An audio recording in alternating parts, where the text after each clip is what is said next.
L'os sphénoïdal, c'est un os situé au milieu de la base du crâne, c'est pour ça qu'il s'articule avec tous les os de la base. Donc, il s'articule avec le frontal, avec le pariétal, avec le temporal, avec l'occipital, ici. Il s'articule avec les thymoïdes.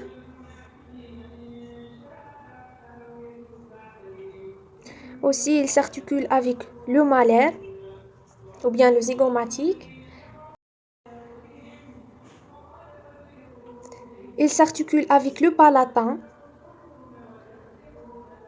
ici, en vert. Aussi, il s'articule avec le vomer. Le vomer, over here.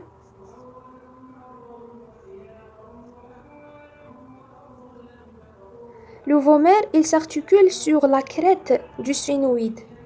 La crête du sphénoïde, elle est située au niveau de la face inférieure du corps du sphénoïde.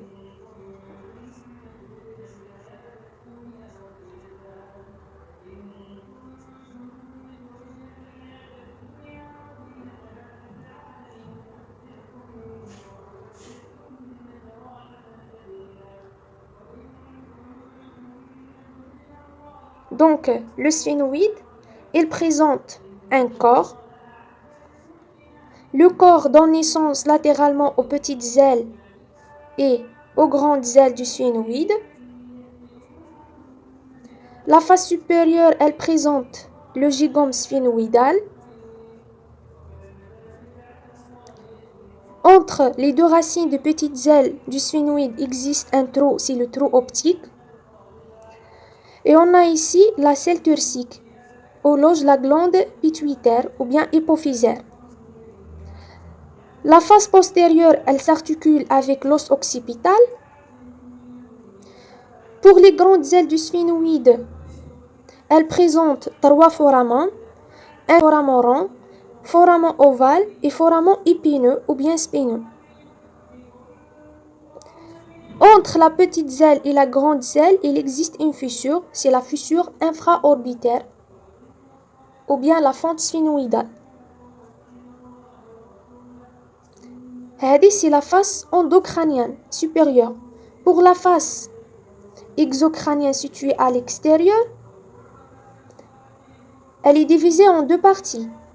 Une partie orbitaire, participe à la formation de l'orbite, et une partie temporozygomatique, participe à la formation de la fosse infraorbitaire et s'articule avec le zygomatique.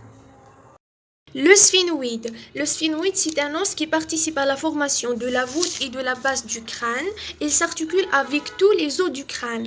Il présente un corps, deux petites ailes, deux grandes ailes et deux apophyses ptérygoïdes. On commence par le corps. Le corps, il est cubique, présente 6 faces, face supérieure, inférieure, antérieure, postérieure et 2 faces latéraux. La face supérieure, elle présente le gigome sphénoïdal, elle présente le trou optique ou bien la gouttière optique et elle présente la selle turcique où loge la glande pituitaire ou bien l'hypophyse. Pour la face postérieure du corps, elle s'articule avec l'os occipital. La face antérieure, elle présente l'orifice du sinus sphénoïdal.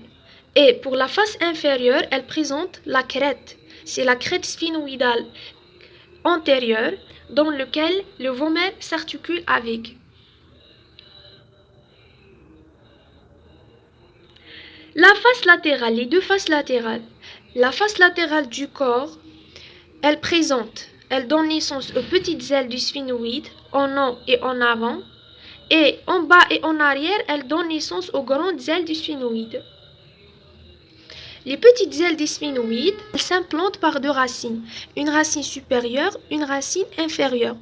Entre les deux racines, il existe un trou appelé le trou optique pour le passage du nerf optique et du nerf olfactif. Les petites ailes, elles délimitent avec la grande aile du sphénoïde une fissure appelée la fissure orbitaire supérieure ou bien la fente sphénoïdale. Pour les grandes ailes du sphénoïde, elles présentent Une face endocrânienne des grandes ailes, elle présente 3 trous, ou bien le foramen. Foramen rond, un foramen ovale et un foramen petit rond, ou bien épineux. 1, 2, 3. Donc, pour la face exocrânienne, ou bien externe, elle est divisée en 2 parties. Une partie orbitaire, qui participe à la formation de toit de l'orbite, et une partie temporo-zygomatique qui s'articule avec le temporal et participe à la formation de la fosse infratemporale. Et on a les bords. Les grandes ailes du sphénoïde présentent 3 bords, un bord frontal, un bord pariétal et un bord squameux ou bien temporal. Pour les apophyses ptérygoïdes, les apophyses ptérygoïdes, elles sont formées par 2 lames, une lame médiale et une lame latérale.